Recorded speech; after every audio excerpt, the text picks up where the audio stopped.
j'espère que vous allez bien. Alors aujourd'hui les gars, vous avez cliqué parce que nous allons parler de quelque chose que vous avez sûrement pas entendu beaucoup parler sur YouTube. Dans les années 60, vous savez très bien qu'il y avait une rivalité pour la conquête de la Lune entre les États-Unis d'un côté et l'URSS de l'autre. Mais ce n'est que le 21 juillet 1969 que Neil Armstrong et Buzz Aldrin ont posé le pied sur la Lune. Environ 2 ans après, le premier véhicule conçu pour être utilisé sur la Lune, ce véhicule s'appelait le LRV. LRV signifiant Lune Roving Véhicule.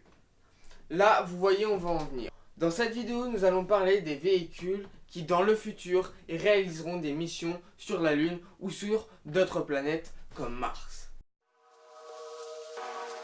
Donc Toyota justement a reçu une commande très récemment de l'agence aérospatiale du Japon. Cette commande consiste à créer un véhicule permettant de circuler sur la Lune en 2029. Ce véhicule fera 5,2 mètres de long, 6 mètres de large et une hauteur de presque 4 mètres. Ce véhicule a une autonomie qui sera prévue à environ 10 000 km, ce qui est assez important quand même quand on voit les voitures qui circulent en ce moment, les véhicules électriques qui circulent en ce moment sur la Terre qui sont environ autour des 500 km. Là, nous sommes à 10 000 km.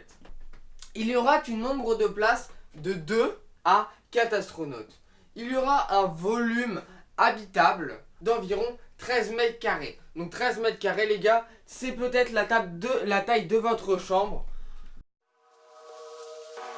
Quand nous continuons nos recherches, on voit que Hyundai aussi est sur le coup avec son Elevate. Ce véhicule a été dévoilé au CES. Le CES, qu'est-ce que c'est? C'est un mondial de l'high-tech qui s'est déroulé cette année à Los Angeles si ma mémoire est bonne. Donc, qu'est-ce qu'il a de particulier ce Hyundai Elevate? Ce Hyundai Elevate a des bras articulés, donc il pourra franchir tout ce qui se trouve sur son passage. Et donc voir si le projet sera mené à bout et à bien par l'un de ces deux constructeurs ou les deux constructeurs et voir un petit peu près ce que ça donne dans le futur. Donc voilà les gars, j'espère que cette vidéo posée vous aura plu. Si c'est le cas, n'hésitez pas à lâcher un like, à vous abonner à ma chaîne YouTube, ça fait super plaisir les gars. Plus que 4 abonnés et nous sommes aux 100 abonnés.